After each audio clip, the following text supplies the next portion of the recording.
it's going to be the Novaria or the Farsa. Pero grabing pick-off yung pinakita ng Onyx Philippines dito with that show. And Selena, mukhang gusto nang i-micro ng side ng Onyx Philippines at Kimi ang magiging final pick ng TLPH. Bakit nga ba, Midnight? Bakit ka na pa? What? Feeling ko, ang idea dito is yung kapag naiilagan ng Kimi, yung mga arrows or yung mga kicks ni Cho ay constant pressure sila laban dito kay Selena and the Cho. Pero that's a big if kasi so far si Super Prince, again, hindi rumirespeto ng batas yan. Hindi rumirespeto ng mga rules ng mga Selena. Kanina nakita natin yung Selena performance ni Sanji. Hindi basta-basta magpapalamang si Super Prince. Dalawa sa mga Selena Gods nagpapakita ngayon sa ating Grand Finals. But this time, pumuso ang Super Family na patagalin ang serye nito. A pick-off heavy lineup ang ating nakita mula sa Onyx Philippines. Meanwhile, for Team Liquid Philippines, mukhang ilalabas na nila ang Kimi Harith at back siya naman para dito kay JP. Nag-iinit na ang Champions Arena at match point na rin para sa Team Liquid. Ang tanong, mapapatagal pa ba ito ng Onyx o may kampiyon na? Punta na tayo sa casters. Nasa gitna na tayo ng isa sa pinaka-importanting laban ng ating Grand Finals. Team Liquid Philippines is one win away from immortality. Kakayanin pa ba ng Onyx Philippines na extend ang serye nito? It's a reminder na 3 years na, 2 years nang kinukuha ng Liquid yung mga MPL seasons ng MSC Run. And they're 1 win away from the 3rd year and Cartesi's 4th trophy. Grabe no, nakakakilabot kung iisipin. Pero tinatatnan ni Sanji, pinagbabarel. Mabubuhay pa rin naman si Brusco doon. Pero yung threat ng pokes ng TLPH, matindi. Naku, mainit. Flicker kagad. Grabe, no, kakasabi pa lang natin na mainit. Pinapatunayan na agad nila yung klase na prowess na meron sila. Especially Sanji here with his Kimi pick Midnight. Hindi siya makapaglaro. And ito yung sinasabi natin kanina, yung kapag hindi siya tinatamaan ng top sa mga pana. Grabe yung zone nung Kimi na piprisan si Super Prince. Oo nga, ay naku po, sinalubong kagad. Nagamit yung revive. Ay, lang. Buhay pa ba siya dito? Nakasabak ng trap. Buti nilang nandun si King Kong para kunin ang first blood. Sumobra ng apak dito si Wow! Baby cakes! Baby cakes! Wag ang baby cakes ko! Grabe! I-analyze pa lang natin yung Midnight, pero sa taas. Ano yun? Ganun pala yun. Okay na, sige, namatay si JP, fine. Pero yung attention kasi ng Onyx nandun sa mid. Pero yung attention ni Carl ay nakay Oheb. How heavy is that na ganito kaaga nilang napatay si Kelra? Cartesi with that kill. Yan yung sinasabi ko eh. Sabi ko na sa inyo, medyo clingy talaga. Itong si Cartesi. Ayaw niya nang hinahawakan yung baby cakes niya. Kasi buong, imagine mo, 3 weeks, nagtatampo si Oheb kay Carl. Sa mga live stream niya, sabi, pinipigay yung turtle, pinipigay yung crab, wala na akong nakuha, bigay ko na yung tower. Oo, sinasabi pa kanya, sana pag ako yung golden, ganyan din kayo. Di ba, wait lang, may tapuhan pa magagana, pero si Kiko nagamit na kagad. Yung nag-defying Beast Kirk with a turtle, pero ipitata ang Team Liquid Philippines. So, may sila nagamit din yung Purify from Sanji. Kumakanta na din si Sanford, matibay talaga. Sumanib pa with a grab. Ngayon si Brusco ay pinalilibutan ng 3 miyembro ng Onyx Philippines. Dadalhin ata sa Torre, buhay pa rin si Sanford dito. Pero ayun mo, buhay pa nga rin talaga. Grabe naman yung napakatibay. Pero malaking oras ang nakain nun ha. Oo, nababay time, nakakapag-farm dito si Cartesi. Pero ito yung downside ng lineup ng TLPH. No? Very reliant sila sa mga jumps mula dito kay JP and also yung pag-control ng frontline. Pero kapag nakahanap ng opening dito yung Onyx, ang bilis lang patayin sa kanila ng mga targets kasi nandun yung burst damage nung Selena, nung Joy, and yung control din mula kay Chu pati kay Badang. All in all, nakasalalay nga dito sa mga bangga, as you mentioned ni JP, yung pwede niyang gawin na setup for TLPH. Meanwhile, for Onyx naman, hindi sila masyado narattle, nabigyan ka Keller, fine. Yeah. Kumbaga, andito ang POV ng Onyx dito. Okay lang. Nagkakaroon ng spasyo dito si King Kong. Nakuha naman yung turtle. Well, to be fair, hindi naman si King Kong yung nakakuha. It was Kirk na nakuha ng pagong. So, medyo malungkot si Oheb dito kasi nakakuha na naman yung turtle. Oo, tinan mo, pinapahabol nga nila si Kelra kasi pinagdo-double lane na dun sa may middle and ayaw din nila na maiwan itong si Kelra pagdating dun sa labanan. Na, kung maaalala natin, matagal na rivalry niya, season 7 pa lang. Diba? May rivalry na ng Oheb tsaka Kelra. Kanina nga di ba, nakailang solo kills si Kaya Kelra nga kay eh. Oheb. Oo, ito, sabi ni Carl, hoy ba, ito, tinulungan na kita, ha? Aha. 3 weeks ka nagtatampo, ha?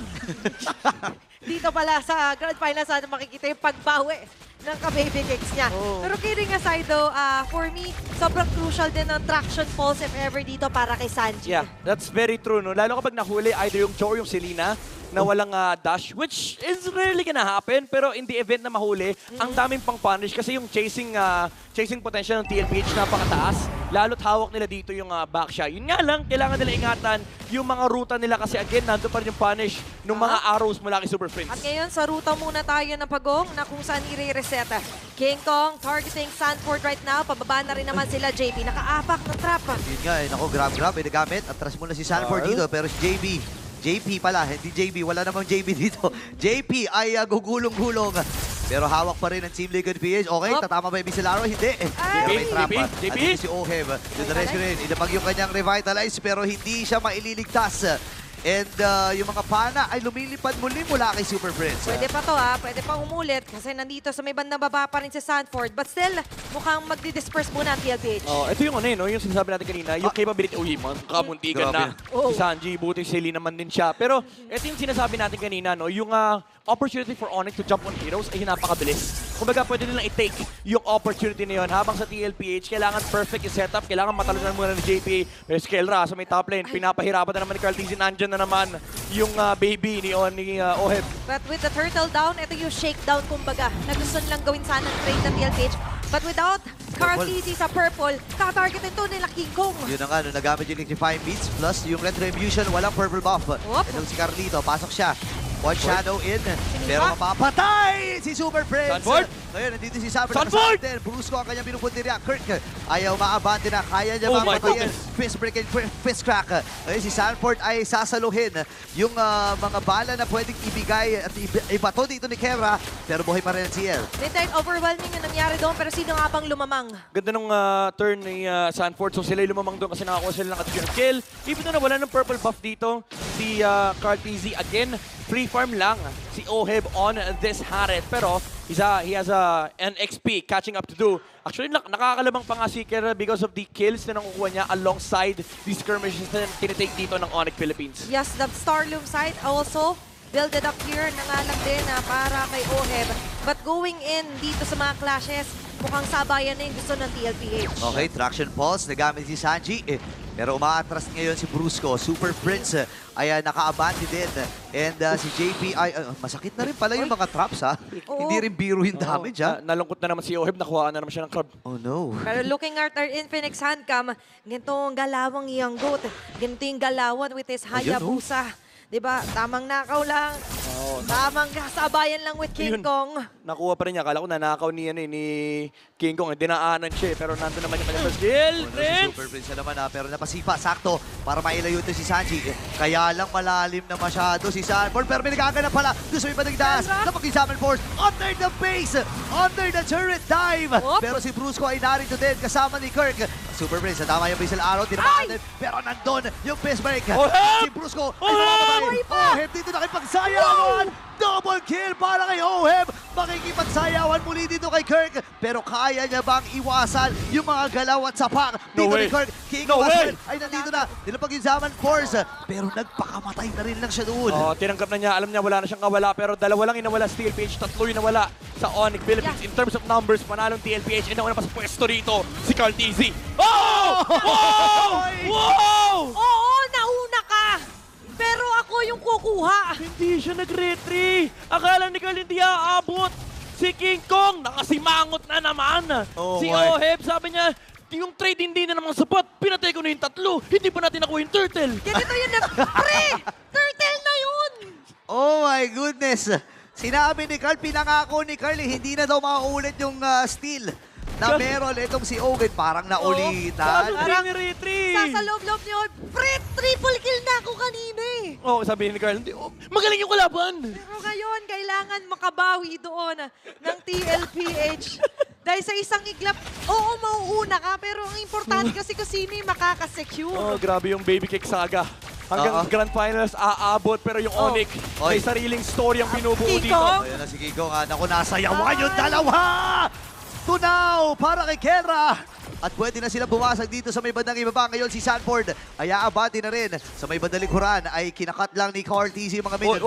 Namin, Super Prince. Dito mamay kanyang Abyssal. Ngayon lang ako nakakita nun. Flicker tas Abyssal Arrow. Oo, bagong teknolohiya.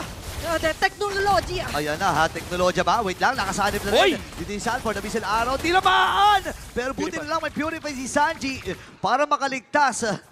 Pre, ito na yung mga off-angle arrows. Ayan na. Mula doon sa kay Super Prince. Ito na yung delikado eh. Ganyan yung ginagawa ni Sanji kanina. And isang bigla lang, bumaliktad yung story. Hawak na naman ng Onyx Philippines yung mapa. May form dito si King Kong, may form yung Ranger, and ito yung delikado for TLPH. No? Again, yung kill threat ng Onyx Philippines ay napakataas. And how do you eliminate and lower the threat midnight if you're Oy, TLPH? Kung dito grabe. matama si JP. Sobrang sakto. Suipa sa may Abyssal Sanji! Arrow! And Sanji namatay. Si Sanford na may ibit din. Sa apat na miyembro mula dito sa Onyx Philippines. Mamamatay siya sa kamay ni Kera. Ngayon, atras mula ang Team Liquid Philippines. Maaari mabasag ito rin dito sa may bandang gitna. Habang itong si Carlito ay nagpo-farm lamang. At kailangan nilang ingatan ang pagkakataon kasi meron pang Pwede mga pa set to, up dito ang Onyx Philippines. Nalaban ba siya? Dito mamaya Abyssal Arrow doon. At nakakuha siya ng kill with that shadow kill. Pero ang hapdi ng damage. Abyssal Arrow hindi na tama. Baby kick! Nilapag na rin yung Zaman Force para magkaroon ng extra dash. Grabe yung palitan na to. Sinalag yung ibang bala kaya hindi sila napatay na sa Piercer. Pero all of that is just a distraction mula sa Onyx Philippines para makuha na King Kong yung Lord. And this is now their map. 6.4k gold lead. Kompleto na yung Bloodwings team dito. May Malefic Roar na yung Granger and also papunta na sa Rose Gold Meteor. Defense is okay already for Onyx. May damage na rin. Yeah. Lord na lang ang hinihintay nila lumabas. Kung kanina sobrang dominating ng glue game ni Sanford, now lagi siyang napipitas or sabihin natin nabibit-bit ng Onyx Philippines. Kakaiba. Ang laki problema ng Selena sa tolang. Yeah, and even the Selena is actually na hindi basta-basta makikita sa mapa. Makita mo man siya pero it's too late kasi papatayin ka na lang niya. Tsaka kahit yung back siya lalambot. Ayun, no? Ang hirap ng buhay ngayon na TLPH at mas hirap pa ba to? Ayun na, nauna na si Brusco. Si Sanford na kanya nasipa doon. Pero buhay pa rin! Pero not for long pala kasi dalawa ka kinapatay din ni Kera. Siya mo kinapagsaluhan ng 5. Ngayon, buhay pa rin si Kirk and si Brusco. Ang bababa ng kanilang buhay dito. Saktong walang minion sa gitna. At mag-aantay sila ng next round. Mag-aantay sila ng next wave sa middle lane. Ikumpleto ang tatlo. Super Prince ay nakaabang. At si Sanji ngayon nakatulong din para i-clear ng mabilisan yung minion. Mukhang depensa to para sa TLPH. Kahit si Oheb, kanina gusto niya man lumaro, hindi nangyayari yun. Nanlaban siya, nag-chrono dash siya, kaso saktong-sakto yung fist crack mula kay Kirk. And wala pong Purify si Oheb that time. And Onyx Philippines, because of that, they're gonna get more resources in the jungle of TLPH. Hindi pa man bumabagsak yung towers dito sa base ng Liquid Philippines kasi may mga holy defense pa naman. Pero now, Onyx has to wait. Only has to wait for the next Lord. Almost 9k gold lead ang pinanghahawakan dito ng Onyx Philippines. Also reflecting the damage na meron sila. Kahit sinong umarap, namamatay. Tsaka gusto ko lang balikan ay yung mga traps dito ni Super Prince. Kanina, kakala mo parang walang damage eh. Pero ngayon, even itong si JP, pag natatapakan niya, naiinda or iniinda na rin niya yung mga damage. Kasi may HP-based damage sa Glowing One. Lalo ngayon, pag patapos na, pag natapos na yung Wishing Lantern, meron ng HP-based additional damage, lalo kapag mataas yung DPS na natatanggap dito mula doon sa mga traps. And even si King Kong, halos full item na rin. Elra. Okay, pinata si Kellan dito, pero mabubuhay siya. Nagamit yung Winter Crown. Pero si Brusco ngayon ay mamamatay sa kamay ni Oheb. Sa likuran naman na magiging punti. Nila si King Kong! Inabutan ng Ugly Shadow Kill. Pero habang nangyayari yun, nabasag na rin yung Torres sa taas. Kumagat yung Shadow dito mula kay Carl TZ, saktong-sakto kay King Kong. Ganda ng Winter Crown play mula kay Kello, nakatakbo pa siya. Unfortunately, for King Kong, siya yung nadamay. Aabot pa naman siya sa Lord, even though mag-overlap yung respawn time. Pero I don't think TLPH could rush this Lord. And definitely, kailangan nila mag-iwari dito kay Super Friends na katulad sinabi natin, mas lalo yung high-level threat Grabe. Or Nakapishing lantern 10 na to. Tumama na naman, ang baba na Ayun ng na. buhay dito Ayun ni na, Sanford. Hindi ka pa siya tamaan. Down to 30% yung buhay. JP dito sinalubog na. Kaya ata. At din yung face break. And dito si Kirk. Oh, Kirk! Buhay pa yung Lord. Pero si Ken ay nakakuha ng kill. Napatay na kagad si Dan JP at si Carlito magpapawagi doon sa Lord. Atrasan muna dito ang Team Liquid Philippines. Oh, May mga sila araw pa. oh. Hindi tama. Si Oheb ngayon ang hahabulin. Ngayon ang flicker nagamit na rin. And this time si Bruce ko ay nakakuha ng kill. Chamber dito pasalib-salib lang. Ilalayo niya yung mga miyembro ng Onyx Philippines. Oh, that's it! Pero may That's nagagana pa rin. Nabakbakan. King kung ay nakakuha ng kill. Meron pa sila mga minion. And wipeout para sa Onyx Philippines. At hindi matatapos ang gabing ito nang walang game number 7. It's official!